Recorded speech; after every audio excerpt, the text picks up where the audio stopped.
بالله السميع العليم من الشيطان الرجيم. بسم الله الرحمن الرحيم.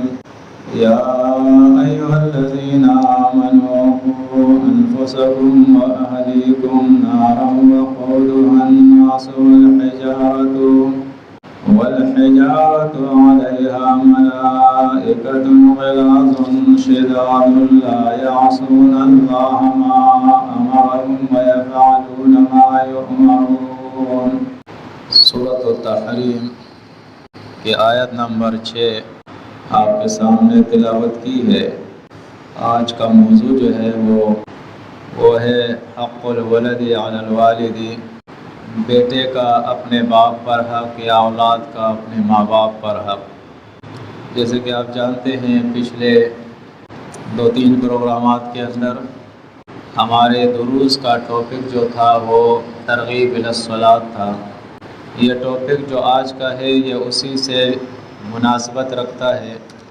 فرمایا یا ایھا الذین آمنو، اے ایمان والو، قوا انفسکم واہلیکم نارا، بچاؤ اپنے جانوں کو اور اپنے اہل و عیال کو نارا،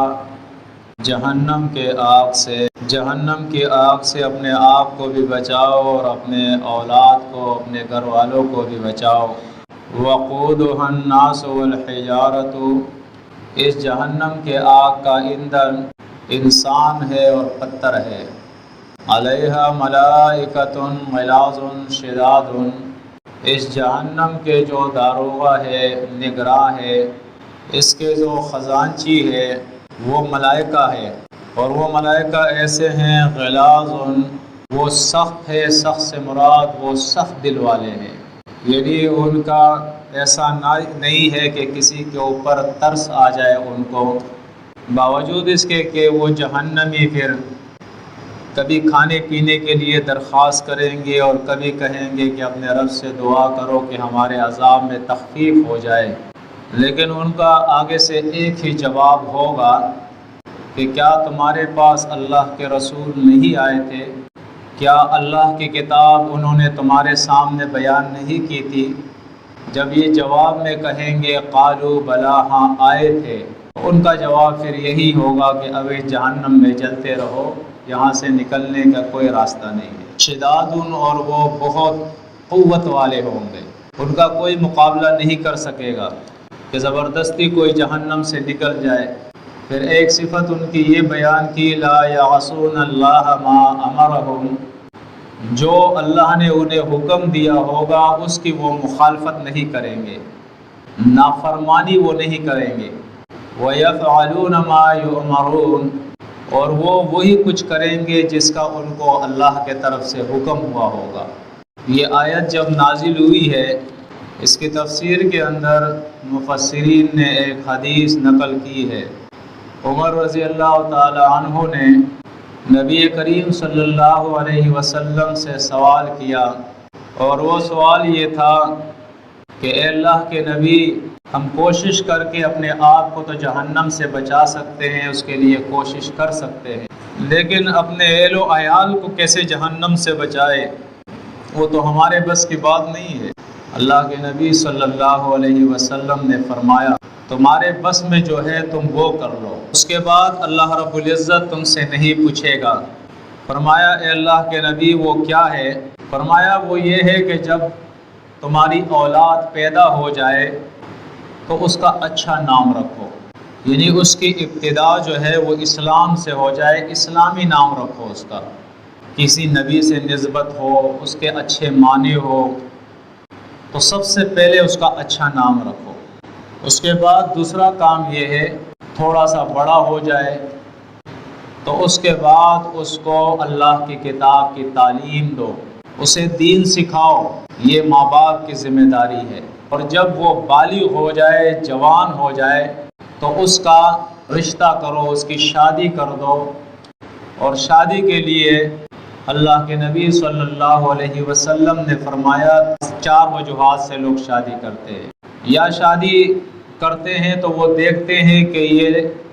جس سے میں شادی کر رہا ہوں، لڑکا یا لڑکی، وہ خوبصورت ہے. دوسری وجہ یہ ہوتی ہے کہ وہ دولت والا ہے، دولت والی ہے، دولت کی وجہ سے شادی کی جاتی ہے، اور تیسری وجہ یہ ہے کہ اس کا حسب نسب اعلیٰ ہے، بڑے گھرانے کے لوگ ہیں، اس لیے لوگ ان سے رشتہ کرتے ہیں، اور چوتھی وجہ یہ ہے کہ اس کا دین اچھا ہے، دینداری کی وجہ سے وہ رشتہ کرتا ہے۔ اللہ کے نبی نے فرمایا تم دین کو دیکھو کہ وہ دیندار ہو، متقی ہو، پرہیزگار ہو، صاحب علم اور عالمہ ہو، تم اس کو ترجیح دو۔ تو یہ ماں باپ کی ذمہ داریاں بتا دی، اس کا اچھا نام رکھنا، اور اس کے بعد دوسرا درجہ یہ ہے کہ اس کو دین کی تعلیم دینا۔ پھر تیسرا کام یہ ہے کہ اس کا رشتہ بھی ایسے جگہ میں کرنا کہ وہ دیندار لوگ ہو، اچھے لوگ ہو، صحیح العقیدہ اور صحیح الاعمال لوگ ہو۔ اب ماں باپ کی ذمہ داری، عام ذمہ داری جو ہے وہ رہ جاتی ہے ایک امت کے فرد کے لحاظ سے کہ وہ مبلغ ہے، حکم دے گا اچھائی کا، برائی سے منع کرے گا، اس کے علاوہ اس کی ذمہ داری پھر ختم ہو گئی، کیونکہ قرآن مجید سورۃ المائدہ کے اندر بھی اللہ نے یہ بتا دیا ہے، یا ایھا الذین آمنوا علیکم انفسکم، تمہارے اوپر تمہارے اپنے جانوں کی ذمہ داری ہے، اس کو بچاؤ آگ سے، لا یضرکم من ضل اذا اہتدیتم، اگر تم خود ہدایت پہ ہو تو کسی اور کی گمراہی تمہیں نقصان نہیں دے گی، لیکن قرآن نے ایک بات ضرور بتائی ہے، الا ذکرہ کا ساتھ، یہ دوسرے مقام پہ، آپ کا کام اس کو نصیحت کرنا، یاد دہانی کرنا، یہ آپ کی ڈیوٹی اور ذمہ داری ہے، نہ مانے تو پھر اس کا مسئلہ ہے۔ بہرحال ہمارا ٹاپک ہے اولاد کی تربیت، اولاد کا ہم پر کیا حق ہے۔ لازمی بات ہے اولاد کی ابتدا جو ہوتی ہے وہ ماں باپ سے ہوتی ہے، یہ اول رشتہ دنیا کے اندر ہوتا ہے ماں کا اور باپ کا۔ ماں کی گود کے اندر وہ بڑا ہوتا ہے، باپ اس کی پرورش کرتا ہے، لیکن ہمارے لیے اس دور کے اندر ایک بہت بڑا المیہ ہے، وہ المیہ یہ ہے کہ نہ باپ کو دین کا پتہ ہے، نہ ماں کو دین کا پتہ ہے، نہ باپ کو پتہ ہے کہ اولاد کا کیا حق ہے، نہ ماں کو پتہ ہے کہ اولاد کا کیا حق ہے۔ ہم ایک ہی حق جانتے ہیں، وہ بچے کی ضروریات زندگی اس کا پورا کرنا، وہ بھوکا ہے اس کو کھانا کھلاؤ، پیاسا ہے اس کو پانی پلاؤ، اس کے جسم پہ لباس ڈالو، اس کے پاؤں میں جوتا ڈالو، اور تھوڑا سا بڑا ہو جائے تو 20-30 کلو کا بستہ اس کے کمر پہ لگا کے اس کو اسکول بھیج دو، اس کے بعد اس کو کالج بھیج دو، یونیورسٹی بھیج دو، اور ایک بہت بڑا تکڑا جانور تیار کر لو، حیوان تیار کر لو۔ اور آج یہ جتنا بھی ہمیں یہ معاشرہ نظر آ رہا ہے، یہ بگاڑ جو ہمیں نظر آ رہا ہے، معاشرے کی یہ تباہی جو ہمیں نظر آ رہی ہے، اس کی اصل وجہ یہ ہے کہ ماں باپ غیر تربیتی یافتہ، غیر تعلیمی یافتہ، اور تعلیم سے مراد میری دنیائی تعلیم نہیں ہے، تعلیم سے مراد دین کی تعلیم ہے۔ دنیائی تعلیم میں تو لوگ، دنیا نے بڑی ترقی کی ہے، کہتے ہیں کہ چاند تک وہ پہنچ گیا انسان، سمندروں کی گہرائی میں پہنچ گیا، لباس کے اندر بھی وہ تصویر لے سکتا ہے، وہ ہڈیوں کے اندر سے بھی تصویر لے کے نکال لیتا ہے، یہاں بیٹھا ہے امریکہ میں تصویر کے ساتھ وہ بات بھی کر سکتا ہے۔ دنیا میں تو بڑی ترقی، لوہے کو ہوا میں اڑا دیا اس نے، تو اس کی ضرورت نہیں ہے کہ میں بیان کروں، نہ میں اس کی مخالفت کرتا ہوں، یہ دنیا کی ترقی ہے، بالکل اس کو جاری رکھنا چاہیے، لیکن جس چیز کو ترجیح دینی چاہیے، دین کی تعلیم جو اس انسان کو انسان بناتی ہے، اس معاشرے کو بہتر معاشرہ بناتی ہے، جو ہمیں اس معاشرے کے اندر رہنے والے ہر فرد کا حق اور اس کے حقوق سکھاتی ہے، وہ دین کی تعلیم، جو نہ صرف دنیا کے اندر بلکہ آخرت میں بھی انسان کو جہنم سے بچا کے جنت لے جائے گی، اس تعلیم کی میں بات کر رہا ہوں۔ اس تعلیم سے ہم محروم ہے، نہ بلد ہے، کوسوں دور ہے۔ اس لیے ہمارا یہ معاشرہ جو بگڑا ہوا ہے، آج جو بے چینی اور بے سکونی ہے، ہر آدمی پریشان ہے، اس کی اصل وجہ یہ ہے کہ نہ ہمارے بڑے دین کا علم رکھتے ہیں، نہ ہمارے چھوٹے دین کا علم رکھتے ہیں،